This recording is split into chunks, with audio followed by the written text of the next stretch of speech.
Welcome, man. Welcome back to the channel, guys. Do y'all see this? Do y'all see this? This is towed in. All right. I can see why. I mean, I didn't tow it into the shop. I actually drove it in the shop. But as you can see, there's a likelihood that I didn't have no power steering. And I didn't, guys. So this was extremely hard to steer into the shop. Now, likely you can see the belt is worn out. Now, first of all, this car has 176,000 miles. So I don't know, guys. I'm one of those realist type guys to can understand a little bit about physics. I do know everything underneath the hood that rolls, rolling, anything that's going to have a bearing in it will be considered, to me, a wearable item, meaning over time it will wear out. Okay, it will go out on you at the most craziest time, guys. That's why some things you should just replace anyway, just based off time. Now, there's really no time interval on certain parts. Okay, you replace it when they go bad. But guys, you can, however, act proactive in trying to catch some of this stuff at the path. You know, meet it at the path. Don't let it strand you or abandon you or get you in trouble. So things like this. Now, as you can see, this pulley, this is likely the problem, the culprit on why all of this happened, and it cost them what? What's the going rate for tow trucks nowadays? $200-300? I don't know. I haven't checked in a while. But just by the mere fact of knowing, okay, my car has 150,000 miles. Surely there's some things. Now this. Things like compressors, I mean, you don't really need AC, but keep in mind, guys, this clutch, this is a serpentine belt, meaning there's only one belt. So if the AC clutch freezes up, you back to square one. Now, should you just run off and replace your AC compressor just because? No, that's not what I'm saying. I'm saying simple replaceable item that has a lot of, this going to have as much turning rotation done as this, because they all connected together. So I guess one could ask, why replace these two idler and tensioner and not do anything else?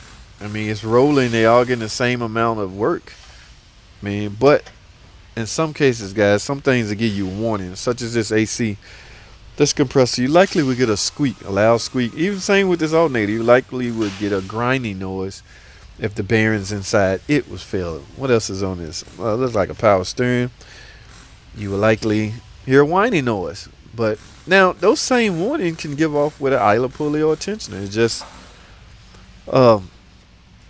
It just either didn't happen or the customer wasn't aware of it. But at any rate, we are here today with this problem.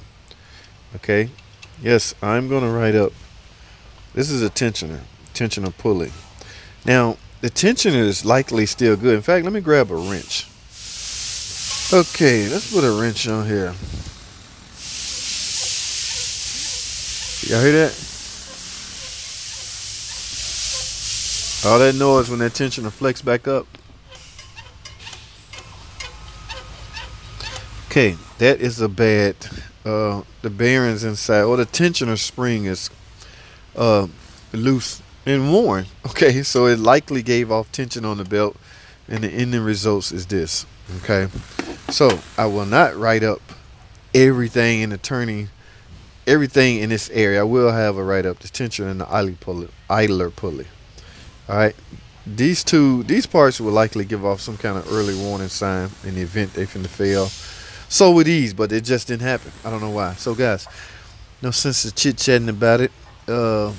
Yes, there's a water pump down there. I will grab that pulley and make sure it is stable, because there are a number of things that could have caused this. Power steering, I got to get the old belt off first so I can start turning pulley. I got to get some gloves to put on, guys. Always wear safety wear. Okay, but this belt is wrapped. Oh, look at that, guys. So yeah, I gotta grab some razor blades and I gotta cut this whole belt out of here.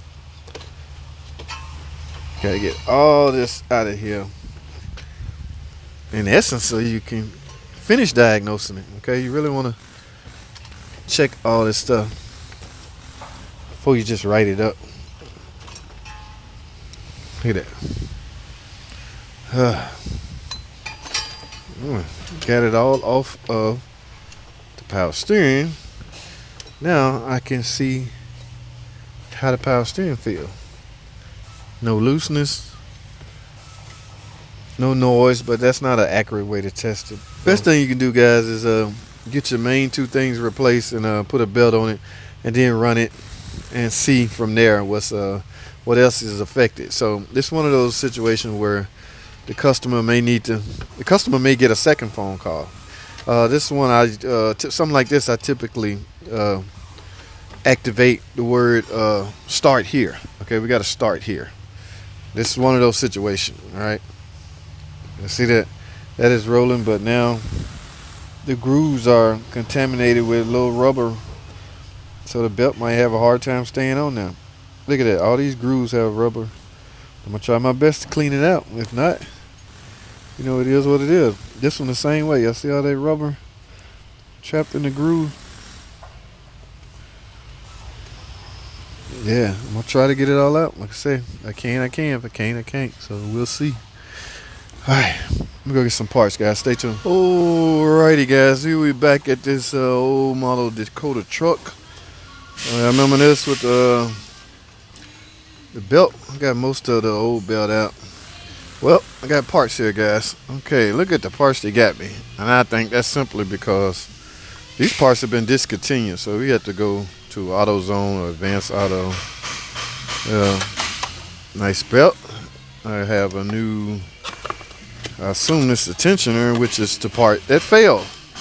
Okay, remember we talked about this earlier, guys. You probably should likely replace these every 100,000 miles or every 80,000. Anytime you do if everybody's doing their service maintenance at 30, 60, and 90, I'd say at 90,000 miles, man, get your serpentine belt tensioner and the idlers. This the idler, yes. Get your idler pulley replaced, guys. They roll. They have a lifespan to them, just like anything else. Okay, here's the idler. It didn't come apart, but the tensioner shattered. Okay, bearings just couldn't take it no more. Bearings overheated. It just came apart. Alright, guys, this is fairly self-explanatory, guys. So, I mean, you can see how the tensioner bolts to the block, and you can see how the pulley bolts to the block. And I will be looking up the belt routing if, I don't have to, guys. Look at that. Okay, the belt routing right there. So I'm going to follow these instructions, and that should be fairly it. Of course, a nice long test drive, guys, because remember, you still have pulleys on the car that doesn't, that's not idle pulleys or anything like that. These are component pulleys, alternator pulley, AC compressor pulley, and power steering pulley. So, but like I said earlier, I will try to clean out most of the debris out of the grooves. All right, guys, I got work to do. Let me grab a set of gloves, and we're gonna get to work. Stay tuned, guys. I'll be right back. All right, guys. Got this idler off. Pretty simple. Just move the shim out of here.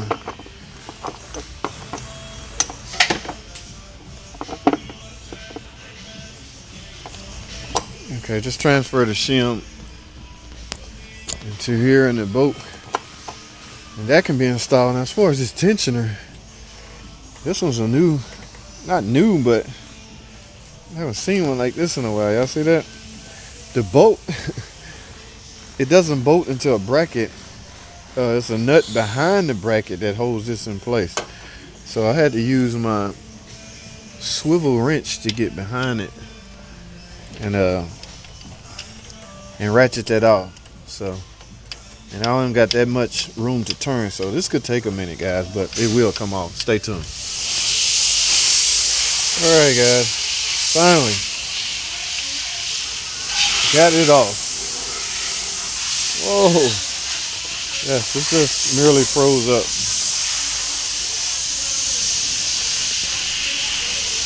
Just age, guys. Just old age. Everything has a lifespan to it, like I said.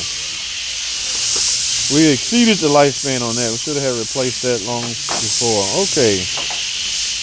I hope This should be, what's the difference between an OEM and an aftermarket? It just has a bigger housing. The pulley size still the same, so it should work.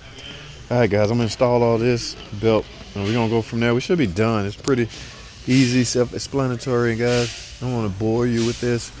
Like I said earlier, I'm gonna clean off the pulleys, and that should be a wrap with this car. Thanks for watching.